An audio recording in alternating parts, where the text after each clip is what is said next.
नमस्कार, राधे राधे दोस्तों। एक बार फिर से आप सभी का स्वागत है आपके अपने चैनल राज लक्ष्मी पर। तो आज के इस वीडियो में हम जानेंगे कि इस संसार में सबसे बड़ा पापी कौन है, स्त्री या पुरुष। भोगवती नाम की एक नगरी थी। उसमें राजा रूपसेन राज करता था। उसके पास चिंतामणि नाम का एक तोता था। एक दिन राजा ने उससे पूछा, हमारा ब्याह किसके साथ होगा। तोते ने कहा, मगध देश के राजा की बेटी चंद्रावती के साथ होगा। राजा ने ज्योतिषी को बुलवाकर पूछा तो उसने भी यही कहा।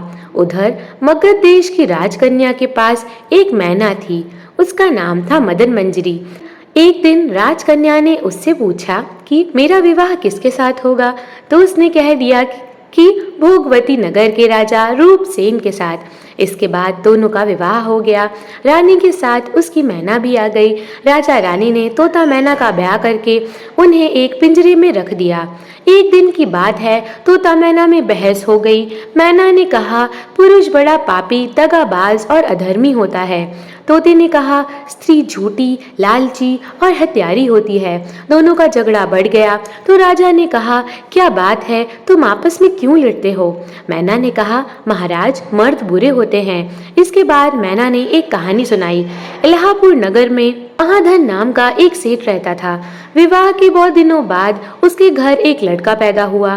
सेठ ने उसका बड़ी अच्छी तरह से लालन पालन किया, पर लड़का बड़ा होकर जुआ खेलने लगा।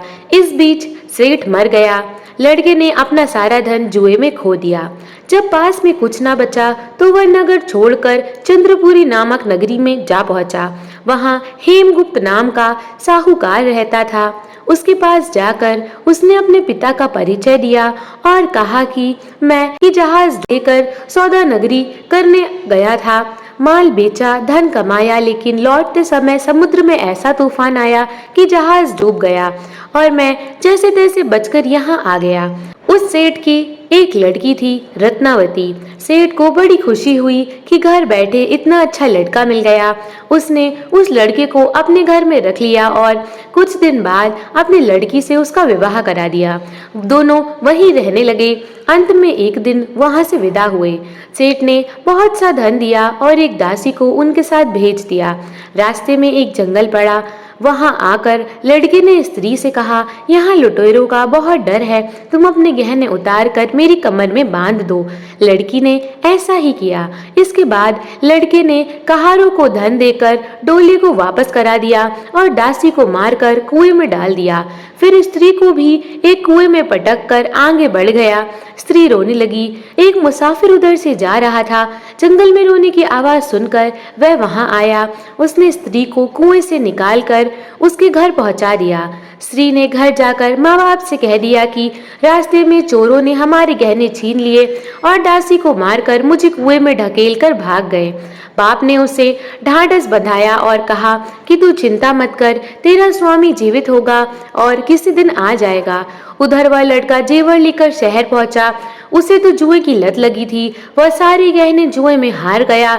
उसकी बुरी हालत हुई तो वह फिर अपने ससुराल चला। वहां पहुंचते ही सबसे पहले उसकी स्त्री मिली। वह बड़ी खुश हुई। उसने पति से कहा, आप कोई चिंता ना करें, मैंने यहाँ आकर दूसरी ही बात कही है। जो कहा था वह उसने बता दिया। सेठ अपने जमाई से मिलकर बड़े प्रसन्न हुए और उन्होंने उसे बड़ी अच्छी तरह से घर में रखा। कुछ दिन बाद एक रोज जब वह लड़की गहने पहने सो रही थी, उसने चुपचाप चोरी से उसे मार डाला और उसके गहने लेकर चंपत हो गया। मैना बोली, महाराज, यह सब मैंने अपनी आंखों से देखा। ऐसा पापी होता है पुरुष। राजा ने तोते से कहा, अब तुम बताओ कि स्त्री क्यों बुरी होती है। इस पर तोते ने यह कहानी सुनाई। कंचनपुर नगर में सारादत्त नाम का एक सेठ रहता था। उसके श्रीदत्त नाम का एक लड़का था। वहां से कुछ दूर पर एक और नगर था, श्री विजयपुर। उसमें सोमदत्त नाम का सेठ रहता था। उसकी एक लड़की थी जिसका नाम जयश्री था। वह श्रीदत्त को ब्याही थी। ब्याह के बाद श्रीदत्त व्यापार करने परदेश चला गया। 12 बरस हो गए और वह ना आया तो जयश्री व्याकुल होने लगी।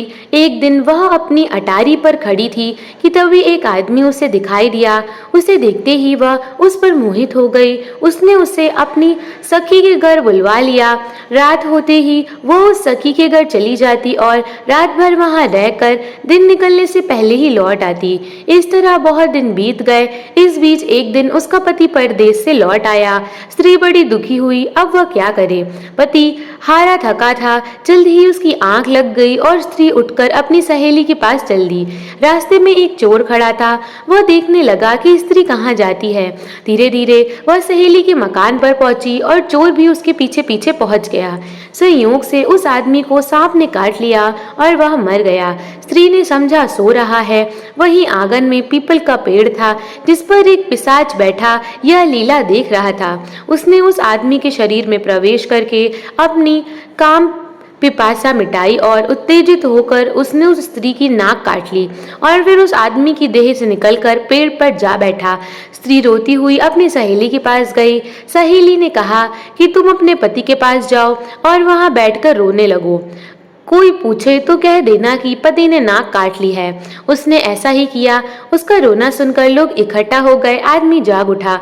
उसे सारा हाल मालूम हुआ तो वह बड़ा दुखी हुआ।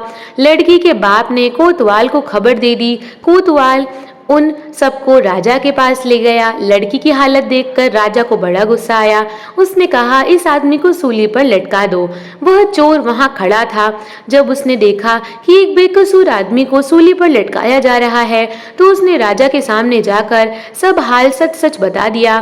बोला अगर मेरी बात पर विश्वास ना हो तो जाकर देख लीजिए, उस आदमी के मुंह में अभी भी स्त्री की नाक है।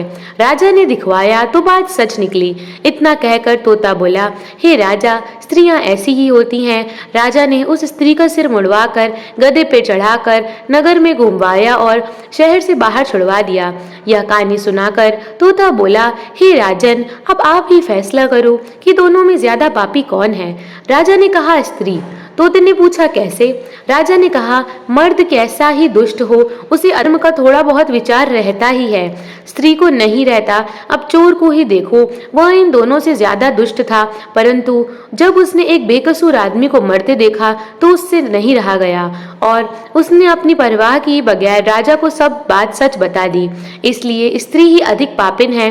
दोस्तों, आपको ये कथा कैसी लगी कृपया कमेंट करके जरूर बताएं। वीडियो पसंद आई हो तो लाइक करें और ऐसी ही और भी बहुत सारी कहानियां, कथा और जानकारियों को सुनने के लिए चैनल को सब्सक्राइब जरूर करें। हमारे वीडियो पर अंत तक बने रहने के लिए